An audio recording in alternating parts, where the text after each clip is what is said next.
اذا جاء نصر اللہ والفتح ورأیت الناس يدخلون فی دین اللہ افواجا فسبح بحمد ربک واستغفرہ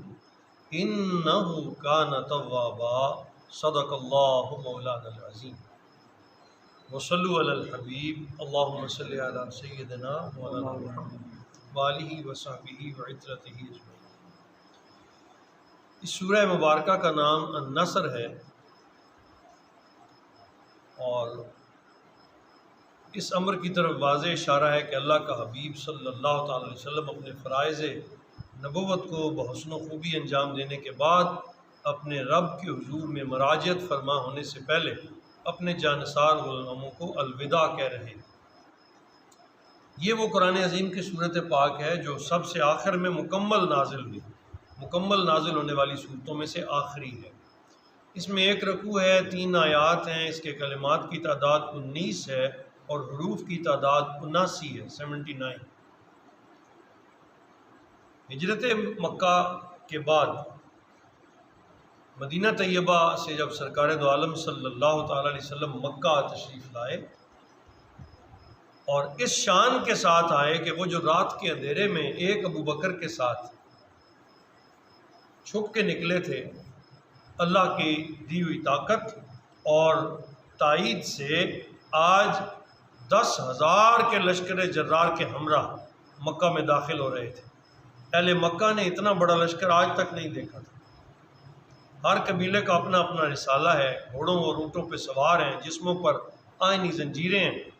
ان کے سر پر فولادی خود چمک رہے ہیں، اور جوش و خروش کا ایک عجیب عالم ہے جس میں سرکار دو عالم صلی اللہ علیہ وسلم اور آپ کے غلام مکہ میں داخل ہو رہے تھے۔ ایک سرکار دو عالم کا اشارہ پورے مکہ کو ملیہ میٹ کر دینے کے لیے کافی تھا،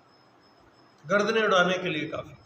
اور جو سابقہ سارے رواج تھے وہ یہی تھے کہ جب کوئی فاتح کسی شہر کو فتح کرتا تو وہ اس کی ہر چیز کو تہس نہس کر دیتا۔ لیکن آج یہ آنے والا مرکب ہمایوں کیسا ہے کہ فاتح آج تک قیامت تک آنے تک ایسا کوئی فاتح کسی نے نہیں دیکھا ہوگا کہ جو قوت کے ساتھ داخل ہو رہا ہو اور اس طرح داخل ہو کہ ان کا سر مبارک ناکا یعنی قصوہ اونٹنی کے دالان سے لگ گیا ہو، آنکھوں سے چھم چھم آنسوں کی لڑی جاری ہو، نہ تکبر ہے، نہ غرور ہے، نہ نخوتیں ہیں، بلکہ سر جھکا ہوا ہے، اتنا جھکا ہوا ہے کہ بالکل اونٹ کے ساتھ لگ گیا۔ اور زبان اقدس سے ایک جملہ جاری ہے، جاء الحق وزہق الباطل ان الباطل کان زہوقا، بے شک حق آ گیا اور باطل مٹ گیا، بے شک باطل کو مٹنا ہی تھا۔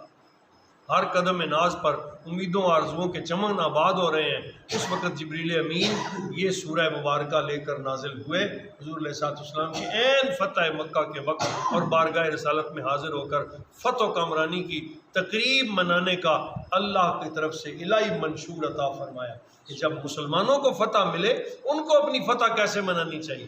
انہیں اپنی خوشی کیسے سیلیبریٹ کرنی چاہیے۔ یہ سیلیبریشن کے لیے اتری ہے سورۃ النصر، اس کا نام ہی رکھا گیا فتح والی سورت۔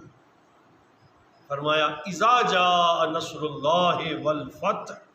جب اللہ کی مدد آ پہنچے اور فتح نصیب ہو جائے۔ نصر کا معنی مدد، جب اللہ کی مدد آ جائے، نصرت آ جائے، والفتح اور فتح نصیب ہو جائے، ورأیت الناس يدخلون فی دین اللہ افواجا،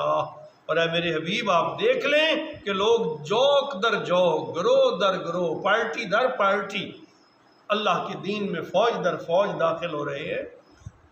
اللہ تمہیں قوت عطا فرمائے، طاقت عطا کرے، تنتنا اور دبدبہ تمہیں نصیب ہو جائے۔ جب تم فاتح بن جاؤ تو کیسے سیلیبریٹ کرنا کہا، فَسَبِّحْ بِحَمْدِ رَبِّكَ، پس اس لمحے سرکار کر بھی یہی رہے تھے۔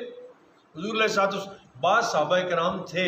جن کا دل چاہ رہا تھا کہ سرکار اشارہ کریں تو ہم اپنی کم از کم فتح کا جشن تو منائیں۔ سامنے وہ لوگ کھڑے تھے جنہوں نے سینکڑوں صحابہ قتل کیا، سینکڑوں تلواریں ایسی تھیں جنہوں نے صحابہ کا خون پیا ہوا تھا۔ بدلہ تو بنتا تھا نا، لیکن بدلہ قوت ہوتے ہوئے بدلہ نہ لینا یہ اسلامی شعور ہے، طاقت ہوتے ہوئے معاف کر دینا یہ اسلامی شعور ہے جو رحمت عالم صلی اللہ تعالی علیہ وسلم نے عطا فرمایا، جو کائنات کے لیے رحمت کا درس بن کے تشریف لائے تھے۔ اس کے باوجود کہ صحابہ کے دلوں میں یہ خواہش تھی تو خوشی منانے کا جو اللہ نے اصول اور زینہ عطا کیا وہ کیا تھا؟ فَسَبِّحْ بِحَمْدِ رَبِّكَ، پس آپ اپنے پیارے رب کی حمد بیان کریں، پس اپنے رب کی تسبیح بیان فرمائیں، وَاسْتَغْفِرْهُ، اور اس کیفیت میں بھی اس سے مغفرت طلب کریں، اپنے سچے رب سے معافی مانگیں۔ یہ اسی کی دی ہوئی طاقت ہے، یہ اسی کا دی ہوئی قوت ہے، یہ اس کے دیے ہوئے اندازے ہیں کہ اس نے تمہیں اس شہر میں دوبارہ قوت کے ساتھ داخل ہونے کی توفیق عطا فرمائی جس شہر سے آپ رات کے اندھیرے میں نکلے تھے۔ اللہ نے تمہیں فتح مبین نصیب فرمائی ہے، اس فتح مبین پر سجدہ فرمائیں، تسبیح کریں، اللہ کی بارگاہ میں اس کی کبریت بیان کریں، واستغفرہ، اور اسی سے طلب کریں معافی۔ علماء مفسرین لکھتے ہیں کہ یہی اصول ہے آج کہ جب بھی اللہ عزت دے تو سب سے پہلے شکرانے کے سجدے ادا کریں، اللہ کے حضور گر گڑاؤ، جھک جاؤ، اور عاجزی کے ساتھ یہ کہو میں کچھ نہیں ہوں، جو ملا ہے وہ اللہ کی طرف سے، جو عزتیں ملتی ہیں وہ اللہ ہی کی طرف سے ملتی ہیں۔ انہو کان توابا، اللہ پاک فرما رہے ہیں اگر تم ایسا کرو گے اللہ تمہاری توبہ قبول فرمائے گا، اللہ تمہیں عزتیں بخشے گا اور تمہاری عزتوں کو دوام حاصل ہوگا، ہمیشہ کے لیے وہ عزت تمہارے پاس رہے گی۔ اگر بندہ تکبر اور غرور میں چلا جائے تو شاید اگلی شام اللہ تعالیٰ سب کچھ چھین لے۔ آج ہمیں جب تھوڑی سی اس طرح سرفرازیاں نصیب ہوتی ہیں تو ہم کس طرح کے اندازے اور کیسی حرکتیں کرنے لگ جاتے ہیں۔ اللہ کا بندہ کسی حال میں بھی اپنے رب سے غافل نہیں ہوتا، وہ جب بھی کوئی عزت ملتی ہے اللہ کے حضور جھک جاتا ہے۔ جب عارف ایسے مرتبے پر فائز ہوتا ہے جہاں وہ دوسروں کو باکمال بنا سکتا ہے تو اس کے مریدوں میں ہر قسم کے لوگ شامل ہو جاتے ہیں، جن کی صلاحیتوں اور استعدادوں میں بہت زیادہ تفاوت ہوتا ہے۔ اس وقت اس کی ذمہ داری بنتی ہے کہ وہ اپنے تجربے اور اپنے کمال سے اپنے مریدوں کو بھی کنٹرول کرے۔ سرکار نے کنٹرول کیا اور انہیں اس راستے پر ڈالے جو راستہ اللہ کی تائید کا ہو، جو راستہ اللہ کی محبت کا ہو، اور جو راستہ اسے کمال تک لے جانے والا ہو۔ اللہ پاک ہم سب کو بھی انہی راستوں پر قائم رکھے اور ہمیشہ ان لوگوں میں شمار کرے جو اس کے بندے ہیں۔ وما علینا الا البلاغ۔